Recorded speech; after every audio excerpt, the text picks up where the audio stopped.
Hello guys, আসসালামু আলাইকুম। আশা করি আপনারা সবাই ভালো আছেন, সুস্থ আছেন। আমি আবার আপনাদের মাঝে উপস্থিত হয়েছি। আজ বলবো আমি, তোমরা তো ভুলেই গেলে সেই মল্লিকাদের নাম।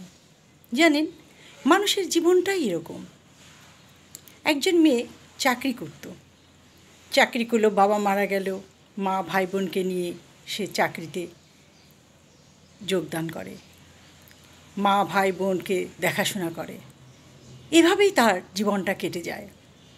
ভাই বোনদের মানুষ করে, বিয়ে দেয়, কিন্তু নিজের জীবনে আর বিয়ে হয়নি। জানেন, ঠিক রিটায়ারমেন্টের 2 মাস আগে তার ধুমধাম করে হঠাৎ করে বিয়েটা হয়ে গেল। কিন্তু তার হাজব্যান্ড এত বদমাইশ, তাকে একটা ওষুধ পর্যন্ত কিনে দেয় না। বলে, টাকা নিয়ে আসো, ওষুধ কিনে নাও, বাজার করো, তাহলে ভাত খাও, নাহলে শুধু ভাত খাও। শীত আসছে, লেপটাও বের করে না, লেপ কিনে নিয়ে আসো বাবার বাড়ি থেকে। কত নিষ্ঠুর! আমি অবাক হয়ে যাই এই কথাগুলো শুনে। তার রিটায়ারমেন্টের টাকা পয়সা সব সে তার মতন জায়গা মতন সে সেট করে রাখে। ওমরা করতে নিয়ে যাবে, যাও টাকা নিয়ে আসো, তাহলে তোমার ওমরা হবে। বেড়াতে নিয়ে যাবে, যাও টাকা নিয়ে আসো, গাড়ি ভাড়া দাও, হোটেল ভাড়া দাও, আমি বেড়ায় নিয়ে আসছি। তখন সে নিজেকে তার মতন করে গুটিয়ে নিল।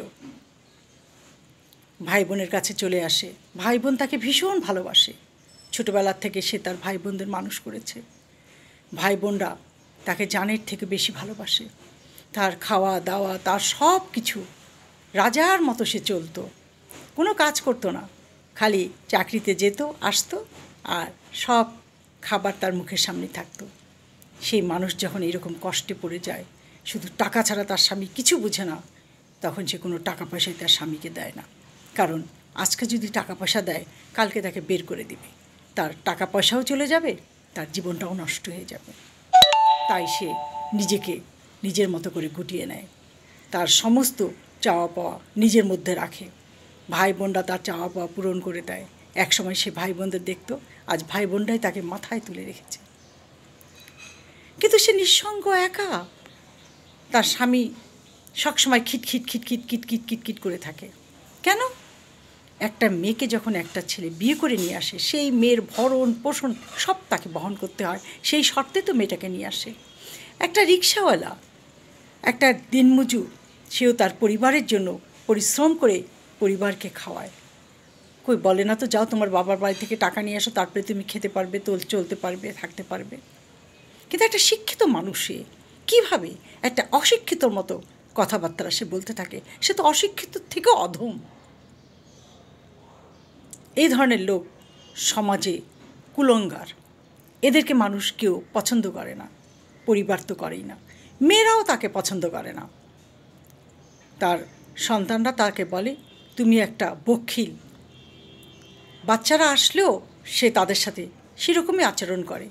চাকরি করে মেয়েরা, ছেলেরা, টাকা দাও, তারপরে এসে খাও। কিন্তু তার অগাধ সম্পত্তি, বাড়ি ভাড়া, রিটায়ারমেন্টের টাকা পয়সায় তার কোনো কিছুর অভাব নাই, কিন্তু সেই রকম আচরণ করে কেন? আর যে মেয়েটা তার জীবনে জড়িয়ে গেছে, সে নিরুপায় হয়ে যায়। 2 দিন থাকে, 3 দিন ভাই বোনের কাছে চলে আসে, কারণ সে এটার সাথে অ্যাডজাস্ট করতে পারছে না।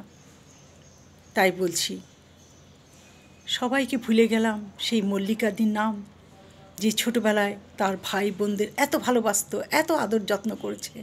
সেই ভাই বোনরাই তাকে আদর যত্ন করছে, ভালোবাসছে। একটু সুখের ঘর বাঁধতে চেয়েছিল, সংসার জীবনে যেতে চেয়েছিল, ওই বয়সে হয়নি। হয়তো আল্লাহ তাকে এই বয়সে বিয়ে শাদী করার কপালে রেখেছিল।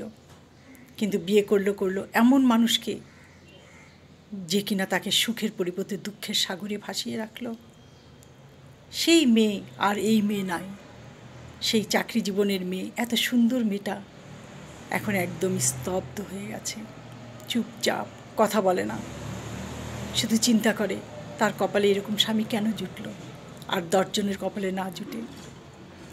এই গল্পটা তার মুখে শোনার পর থেকে আমার শুধু মনে পড়ে, তোমরা কি ভুলে গেছো সেই মল্লিকাদের নাম, যে হৃদয় দিয়ে সবাইকে ভালোবেসেছে, আজকে সে একা, নিঃসঙ্গ।